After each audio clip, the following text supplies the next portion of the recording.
Dung tarak dung dis. Oke, balik lagi di channel dung tarak dung dis. Oke, hari ini kita mau cerita mengenai peralatan suplemental ASI lah ya, air susu ibu. Nah, jadi ini sekarang mungkin yang udah ngelihat channel-channel saya sebelumnya, kita itu ceritanya baru punya bayi lah ya. Alhamdulillah sekarang udah masuk bulan ke-9 umurnya gitu. Bukan bukan hamil lagi ya. Tapi si bayinya udah umur 9 bulan sekarang, namanya Liana. Nah, terus sepanjang perjalanan beliau ini yang mulai dari kandungan sampai sekarang ini ada macam-macam lah ceritanya. Nah, salah satu bagian dari cerita beliau atau anak kami ini namanya Liana adalah membuat kami belanja barang-barang ini. Nah, ini mungkin teman-teman bingung ini apaan sih ya? Nah, ini kok ada banyak-banyak amat beli barang-barang. Oke, jadi ini cukup panjang ceritanya. Jadi intinya ini adalah untuk memompa ASI lah ya, untuk memberikan ASI tambahan kepada Liana. Ya, saat itu ada macam-macam ceritanya. Nah, jadi di sesi ini saya mau cerita apa aja sih ceritanya itu. Oke, jadi ini ada beberapa barang yang kami beli. Yang pertama ini ada Hainim 7S. Ini pompa ASI ya. Kemudian ada mereknya Mutter, MUTTER ya. Ini juga pompa ASI elektrik. Kemudian di sini ada Medela Medela Harmony namanya, kayak stasiun Harmony. Nah, ini pompa ASI yang manual ya. Jadi memang pompa tangan. Oke, berikutnya ini ada HK. Nah, ini lebih ke penampung ASI lah ya.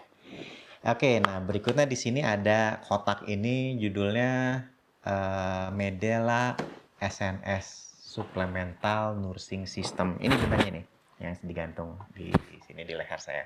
Jadi kayak kalung. Oke, ini jadi ceritanya kita mau ceritain aja kenapa kita jadi belanja benda-benda ini. Oh ya, ada satu lagi. Saya juga mau cerita mengenai ini ada buku anti stres menyusui. Saya ceritain nanti sedikit aja apa aja sih dalamnya secara umum dan kenapa saya rekomendasiin ini untuk bapak-bapak dan ibu-ibu dan calon bapak, calon ibu perlu baca ini sebelum melahirkan. Nah, ini sangat saya rekomendasikan untuk baca ini. Ya, jangan seperti kami baca ini setelah melahirkan. Oke. Oke. Nah, yang pertama mungkin ya saya mau singkirkan dulu benda-benda ini. Saya sekarang mau cerita dulu mengenai Hainim ya. Oke, ini minggirin dulu.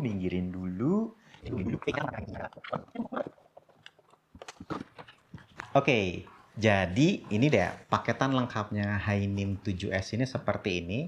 Ini pompa elektriknya. Ya, pompanya di sini gitu. Inilah penyedotnya gitu ya. Nah, dua alat ini adalah suction ya gitu ya, yang kalau misalnya lagi mau dipakai ini dipasang di payudara ibu untuk nyedot seperti itu. Nah, ini bisa dipasangnya juga bisa dipasang dua gini, kopling gini ya. Jadi bayangin bisa aja ini satu dipakai atau bisa dua-duanya seperti itu ya. Jadi bisa lebih efisien. Nah, ini yang sekarang saya mau ceritain mengenai ini adalah ya pertama kita ini beli Hainim 7S ini sebelum lahiran. Niatannya backup plan ya, backup plan. Misalnya ada sesuatu ASI yang nggak lancar, perlu stimulasi, kemudian ada niatan juga untuk nyetok ASI, ya sudahlah kita beli ini dulu. Ya saat itu kita ngeliat ini keren gitu ya, ada Hainim produk Korea, terus bisa pakai Bluetooth gitu ya, segala macam. Oke, nah jadi saya mau cerita pertama dari sisi kenyamanan dulu. Nah, ini yang saya sampaikan ini bukan ceritanya saya gitu ya. Ini cerita istri saya coba sampaikan. Masa saya yang pakein beginiannya? Oke, yang pertama untuk kenyamanan kata istri saya ini tuh nyaman banget. Pompa. Jadi bayangin ini tuh kan pompa kayak ngek ngek ngek. nyedot, nyedot, nyedot seperti itu ya. Nah, sedotannya itu apa namanya? Ketika ya nyedot, nyedot ASI gitu ya. Ketika nyedot itu nyedot, eh, sedotannya itu kuat tapi lembut seperti itu. Nah, itu yang dirasakan istri saya. Terus ditambah lagi ini kalau ngelihat di sini ya, ini tuh di cupnya ini itu ada silikonnya. Jadi ke payudaranya juga lebih lebih lembut gitu ya. Ditambah lagi ini ukuran cup yang ini nih ya, cup ini nih, ini tuh bisa diganti-ganti. Ada beberapa size. Jadi kalau memang kurang pas bawaan dari pabrikannya, enggak deh, ini udah satu paket semua. Ada beberapa ukuran. Jadi ya pilih aja nanti cup yang paling pas. Kira-kira gitu ya. Nah, jadi dari urusan pompanya kuat dan lembut, dari kenyamanan nyaman gitu ya.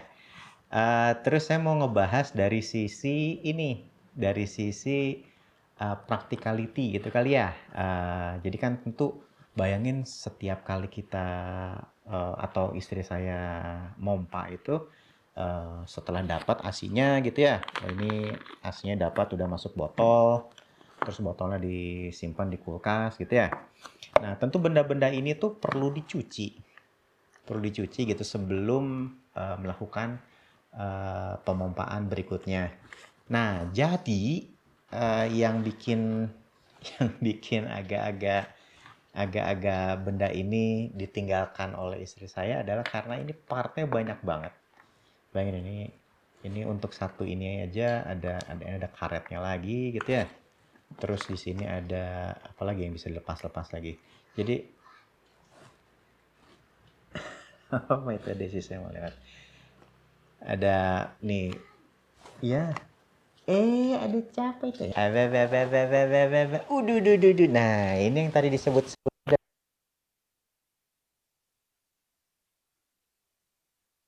Dadah dulu. Halo, aduh, halo. Nah, saya Liana. Ini nih dulu Bunda ngasih susu ke kakak pakai alat-alat ini. Kamu ngerti nggak ini? Papa sih nggak ngerti gitu. Oke, jadi beginilah apa namanya? Ya ini anak ceritanya cukup panjang beliau ini. Hop hop hop. Ya, terus ya. Oke. em, Oke, nah jadi ini banyak sekali part-part yang harus dicuci. Nah, jadi ini agak membuat ya awal-awalnya masih getol gitu, rajin gitu-gitu ya lama-lama. Aduh, ini nyucinya ribet banget, terutama saat itu kita nggak ada pembantu gitu ya. Jadi ini jadi pertimbangan tertentu ketika operas apa ya operability-nya ya. Jadi untuk operasionalnya tidak praktis. Oke, nah terus urusan nyedot asinya ya bisa nyedot asi dengan baik ya, bisa ditangkap, bisa disedot dengan baik. Terus masuk ke botol ini beberapa kali kakak juga ini Kaliana minum asi dari hasil Hainim ini. Oke, ini oke. Nah, coba tadi saya sempat sebut karena tidak praktis itu lama-lama istri saya tinggalkan.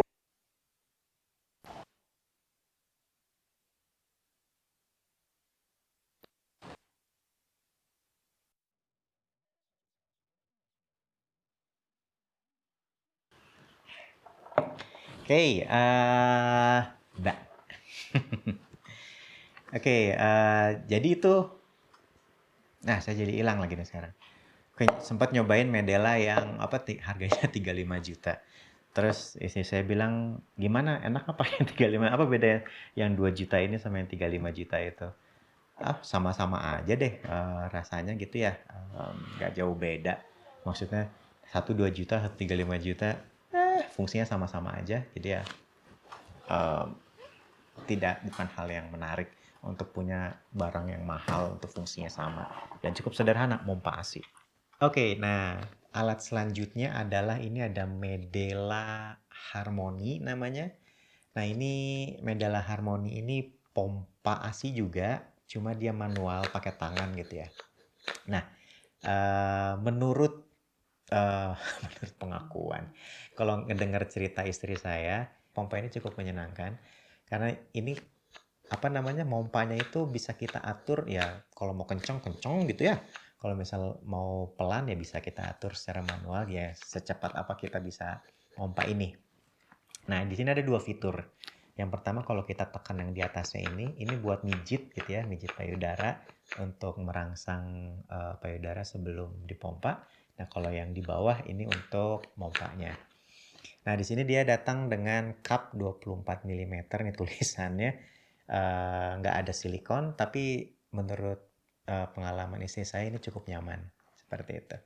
Oke, nah ini adalah solusi alternatif untuk yang nggak mau ribet, nggak banyak perintilannya, nyucinya relatif lebih gampang, ya cuma sedikit olahraga aja lah ya. Di awal-awal istri saya sempat pakai ini waktu apa kebutuhan Kakak Liana, waktu kebutuhan susu bayi kami tidak terlalu banyak, tapi lama-lama kan tambah banyak ini, pompa ini lumayan capek juga rupanya olahraga. Nah, akhirnya ya udahlah kita cari coba alternatif lain, kita nyari pompa AC elektrik lain yang nggak terlalu banyak perintilannya. Nah, saat itu kami coba adalah yang seri muter ini. Detailnya kita akan bahas sekejap lagi. Oke, sekarang kita ngintip produk berikutnya. Ini ada pompa AC elektrik mereknya Muter ya, muter ini. Bentuknya lucu kayak ini, kayak apa? Kayak bola hoki puck ya. Terus yang menariknya in a glance ini harganya di bawah 1 juta. Dibandingin tadi yang Hainim 7S kira-kira 2 jutaan plus ya harganya, ini di bawah 1 juta. Terus apa ya? Oke, kita balik ke yang kita mau lihat. Sedotan, hisapan ya. Hisapannya seperti apa di sini? Oke, karakteristiknya agak beda dibandingkan yang Hainim. Dia menurut pengakuan istri saya, hisapannya itu tidak sehalus yang Hainim. Jadi dia lebih terhentak-hentak, lebih kasar lah disebutnya. Cuma cukup kuat juga.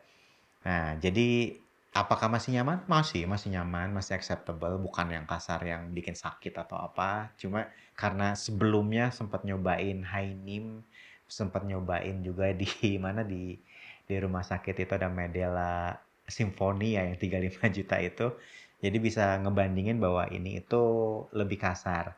Tapi saya cukup yakin kalau misalnya teman-teman atau ibu-ibu baru nyobain ini, belum nyobain yang lain-lain lagi, saya pikir ini ya mungkin masih acceptable lah, nggak, bukan yang jangan gunakan ini, tidak. Oke, nah berikutnya udah hisapannya udah nyaman, masih nyaman. Nah berikutnya adalah dari sisi ini partnya banyak nggak sih? Karena kendala kendala sebelumnya yang Hainim itu dari sisi maintenance-nya lah ya, nyuci-nyucinya susah karena banyak partnya. Kita coba pretelin satu-satu. Ini ada satu silikonnya ini, terus ada ini botolnya, nanti tentu ini disimpan di kulkas atau dipindahin ke botol lagi ya. Ini ada apa silikon seperti ini lagi kayak valve gitu kali. Terus ini I think we could open this up. Oke. Jadi itemnya kalau ngelihat bentuk-bentuknya ini lebih mudah nyucinya nih. Nggak banyak lekukan-lekukan aneh seperti Hainim tadi. Lebih sedikit juga partnya, gitu ya. Nah ini ini mungkin yang membuat kalau saya perhatikan istri saya itu di masa itu ya ketika menggunakan pompa ini di saat-saat apa namanya memberikan suplemen tambahan untuk Kakak Liana karena saat itu berat badannya agak-agak fall short gitu ya, nggak naik sesuai harapan. Ujung-ujungnya sering dipakai tuh yang ini, yang Hainim udah bayi-bayi meskipun keren ada bluetoothnya dan segala macam gitu-gitu. Nah ujung-ujungnya pakai yang ini karena ya lebih praktis, kecil gini juga gitu ya, terus nggak ribet ngoperasiinnya, terus nyucinya juga ini lebih gampang, seperti itu. Oke, nah begitulah ini si muter ya. Nah mungkin salah satu apa ya yang kurang isi saya sukai dari si muter ini adalah si cupnya ini, dia nggak bisa diganti-ganti ya. Dan ini size-nya ya udah segitu aja. Ini nggak bisa dilepas. Ini udah built-in satu apa? Udah jadi satu kesatuan, nggak bisa lepas-lepas. Beda sama si Hainim yang bisa diganti-ganti ukurannya. Ada yang 28 mm, ada yang 26 mm. Yang ini saya nggak tahu ini ukurannya berapa, tapi cuma ini doang. Oke. Tapi dia datang dengan silikon, jadi lembut-lembut juga. Oke, itulah cerita mengenai yang muter. Dan ini murah, di bawah 1 juta. Oke, berikutnya produk yang sempat dibelanjakan istri saya adalah ini. Ini mereknya HK ya, kalau nggak salah. Ya, HK. HK. Jadi ini dibilang pompa, bukan juga. Ini lebih dipakai istri saya kalau misalnya apa ya. Jadi mikirnya gini mungkin ya. Setiap tetes setiap tetes ASI itu berharga lah saat itu ya. Karena bayangin kalau yang mompa itu bukan yang mompa tuh cer enggak, itu mompa itu kayak cuma ceret dikit. Jadi untuk dapat berapa mililiter itu perlu sekian menit lah, seperti itu ya. Jadi perjuangan lah, tidak semudah itu. Jadi jangan pikir kalau pakai pompa AC listrik itu langsung bisa cepat gitu, nggak kayak gitu ceritanya. Istri saya beli ini itu, bayangin gini, misalnya si bayi sedang nyusu di payudara yang kanan. Nah, biasanya kalau lagi nyusu gini di payudara yang kiri itu ada yang netes-netes juga. Nah, fungsi ini adalah untuk nangkep yang netes-netes tadi. Nah, ini cara cara masangnya juga ini sebetulnya kayak suction ya, kayak apa namanya? Kayak kalau dipencet, terus ini dipencet di payudara, dia akan nempel. Seperti itu ya. Jadi ada kayak apa sih? Pernah lihat ini nggak? Yang nempel-nempel di kaca cermin atau apa buat nempel ceklek gitu. Ada kan yang pakai suction gini. Nah, ini mirip-mirip lah. Prinsipnya seperti itu. Cuma ditempelinnya di payudara. Nah, ini nanti ketika ini dilepas, dia akan kayak sedikit nyedot gitu, dan semua tetesan susunya tertampung di sini. Nah, jadi si bayi nyusu, terus ini tetesannya tertampung juga. Nah, nanti yang setelah tertampungnya ini bisa dipindahin ke botol untuk dikulkasin. Kira-kira seperti itu. Nah, ini ceritanya, istri saya bilang ini sampai umur 1 bulan HK ini terpakai. Nah, di bulan-bulan berikutnya udah nggak laku. Kenapa? Karena bayi ini sudah mulai aktif, udah mulai kakinya nendang-nendang segala macam. Jadi bayangin kalau pas lagi di sini tangannya tuh janin jatuh, kakinya dorong ini jatuh seperti itu ya. Oke, ini dia, ini HK yang sempat dibelanjain istri saya. Oke, nah berikutnya saya mau cerita mengenai ini, saya simpan dulu di sini ya. Oke, berikutnya saya mau cerita mengenai ini nih. Ada kotaknya itu seperti ini, judulnya Medela SNS singkatannya ya. SNS kayak nama band Korea. Oke. SNS Supplemental Nursing System. Supplemental Nursing System. Oke, bendanya seperti ini yang saya gantung. Oke, jadi saya mau cerita dulu agak panjang yang ini. Sejarahnya. Oke, jadi Kakak Liana itu anak saya didiagnosa saat itu tongtai dan lip tie, tali bibir dan tali lidah. Jadi bayangin, uh, di bibir kita ini di bagian dalamnya itu ada kayak tali gitu. Terus di lidah di sini itu ada kayak tali juga di bawahnya kalau perhatiin. Ini misal lidah nih ya, lidah gitu. Nah di sininya ada kayak talinya. Nah, semua orang punya, tapi ada yang berlebihan dan ada yang pas kira-kira. Nah, Kakak Liana ini termasuk yang berlebihan. Nah, apa yang terjadi kalau punya ada tai di bibir dan tai di lidah, mulut ini nggak bisa mangap sempurna. Nah, bayangin sekarang misalnya untuk perlekatan ASI, salah satu syaratnya itu bayi harus mangap sempurna. Dia mulutnya harus mangap ke puting gitu ya. Nanti di untuk apa namanya, mangap, bukan gigit putingnya, tapi untuk menutupi air rolanya. Seperti itu. Nah, karena tidak bisa mangap sempurna, ketahan nih sama tali ini, misalnya harusnya segini mangapnya gitu ya, dia cuma bisa segini mulutnya. Nah, jadi si mulut ini nyangkut di puting, bukan bukan menutupi aerolanya. Nah, ini yang membuat Kakak Liana saat itu kesulitan untuk minum ASI dan terindikasi lewat berat badannya yang tidak naik sesuai sesuai tabel lah ya, sesuai harapan seperti itu. Nah, jadi ya udah habis itu ketika sudah dilihat ada ininya, kita gunting tong tai sama lip tai-nya. Kemudian dikasih saran untuk diberikan tambahan suplemen ASI lewat alat SNS ini. Nah, kenapa nggak pakai dot aja gitu ya? Nah, dot ini ada caveatnya. Eh, dengan kita menggunakan dot, ini ada kekhawatiran nanti bayi itu bingung puting ya. Mungkin teman-teman familiar dengan, atau mungkin ada yang belum, ada yang sudah familiar. Jadi kekhawatirannya gini, air susu yang keluar dari dot itu lebih deras dan bayi itu tidak perlu nyedot kuat untuk narik narik susu dari dalam dot, apalagi dotnya dia arahin ke bawah gitu ya. Gravitasi narik jadinya ngisapnya nggak perlu kuat, udah dapat asinya. Nah, terus teksturnya pun halus gitu kan ya ini kalau misalnya dot. Nah, ketika ada bayi yang sudah biasa mudah nyedot susu dengan dot ini, uh, dan mau dipindahkan ke ASI lagi lewat breastfeeding, itu bayangin breastfeeding itu lebih berat, harus sedot kuat gitu, harus sedot kuat. Nah, untuk bayi yang sudah bingung puting, ya dia pikir ngapain nih saya nyedot, saya nggak mau nih nyedot puting ini lagi nih, soalnya ini berat nih, capek, mendingan yang dot aja.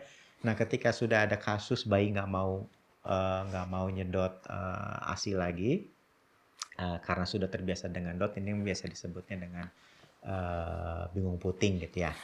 Nah, kita nggak mau itu kejadian karena kita pikir ASI minum ASI ini ya banyak manfaatnya, dan ternyata dituliskan juga lah ya di kitab suci Al-Quran. Jadi ya kita coba ikuti itu. Jadi ngakalinnya adalah menggunakan SNS ini. Nah, sistemnya seperti apa sih? Nah, jadi bayangin di sini di tabung ini diisi susu gitu ya. Nah, kemudian di sini ada selangnya nih. Ini mungkin kelihatan atau enggak, ini kecil banget soalnya ya. Selangnya kecil banget. Nah, ada 2 selang. Nah, jadi selang ini bayangin saat itu prakteknya 2 selang kayak gini ya, disatuin gitu. Terus ini ditempel di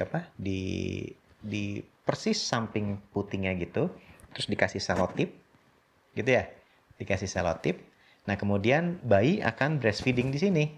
Jadi dengan begini, idenya adalah bayi itu menerima susu 2 tempat dari 2 sumber. Yang satu dari payudara, yang satu lagi dari SNS ini, gitu ya. Nah, dengan cara seperti ini bayi diharapkan tidak bingung puting karena tetap nyusunya di payudara ya, di puting gitu ya.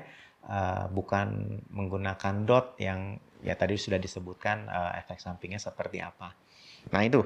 Jadi beberapa bulan menggunakan ini, suplementasi ini.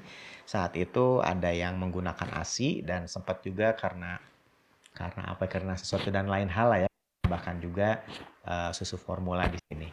Ya itu. Oke, jadi inilah barang-barang yang sempat kita gunakan. Saya coba kumpulin lagi nih ya. Ini ada Hainim 7S, ada Medela Harmony, terus ini ada sebentar, ini ada si muter gitu ya. Ada lagi, ini satu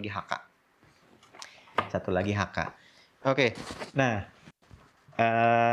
sekarang mungkin kalau misalnya kita bisa ngulang atau kita bisa muter waktu setelah kita sudah tahu nih semua barang ini, mungkin untuk keperluan pompa ASI, saya akan beli dari awal yang ini aja.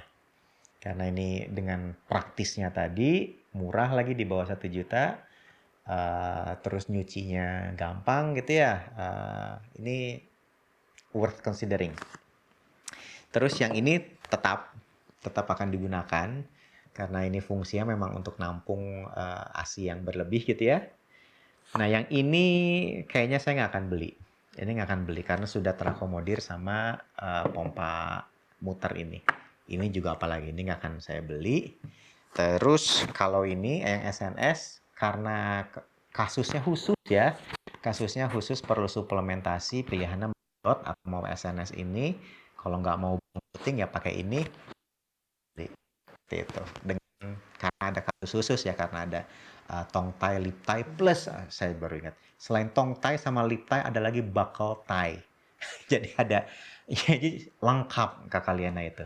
Ada bibirnya ada tali, lidahnya ada tali, terus di samping sini itu ada tali juga. Jadi memang agak kesulitan. Oke, saya mau cerita sedikit mengenai tong thai lip thai-nya Kakak Liana nih ya.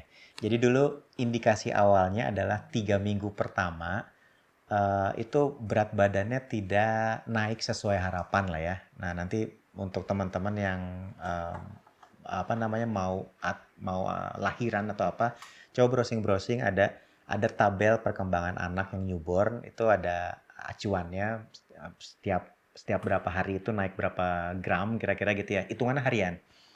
Nah karena hal itu jadi kita penasaran ini kayaknya ada yang salah nih dengan anak ini gitu ya, atau bisa jadi ada yang salah dengan ibunya saat itu, kita pikirnya seperti itu karena ya ada dua pihak di sini kan ya. Nah kemudian indikasi yang kedua adalah dia kalau minum susu itu nggak bisa lama, paling cuma 5 menit abis itu udah lepas. 5 menit udah lepas gitu. Sedangkan yang disarankan itu bisa sampai 15 menitan lebih gitu ya nyusunya. Nah, terus kita coba konsultasi dengan dokter A, B, C, D, F, G gitulah ya. Nah, di dokter yang H gitu ya. Setelah A, B, C, F, G itu kita ketemu dokter, ada namanya dokter Asti Praborini. Beliau ngecek ininya apa namanya bibirnya. Oh ini ada tong thai sama lip thai gini. Pantesan ini apa namanya yang kejadian seperti yang tadi disebutkan. Nah, yang pertama nggak naik berat badannya, ya bayangin aja kayak ini kayak pompa air gitu ya, pompa air yang bocor. Nah, pompanya kerja keras, tapi airnya nggak kesedot dengan banyak. Nah, ini yang terjadi karena asinya nggak banyak yang keminum oleh si bayi, maka dia nggak kenyang-kenyang. Nah, nggak banyak asupannya. Nah, itu yang bikin berat badannya nggak naik secara signifikan lah. Nah, kemudian menjelaskan juga kenapa minumnya cuma 5 menit selesai. Capek.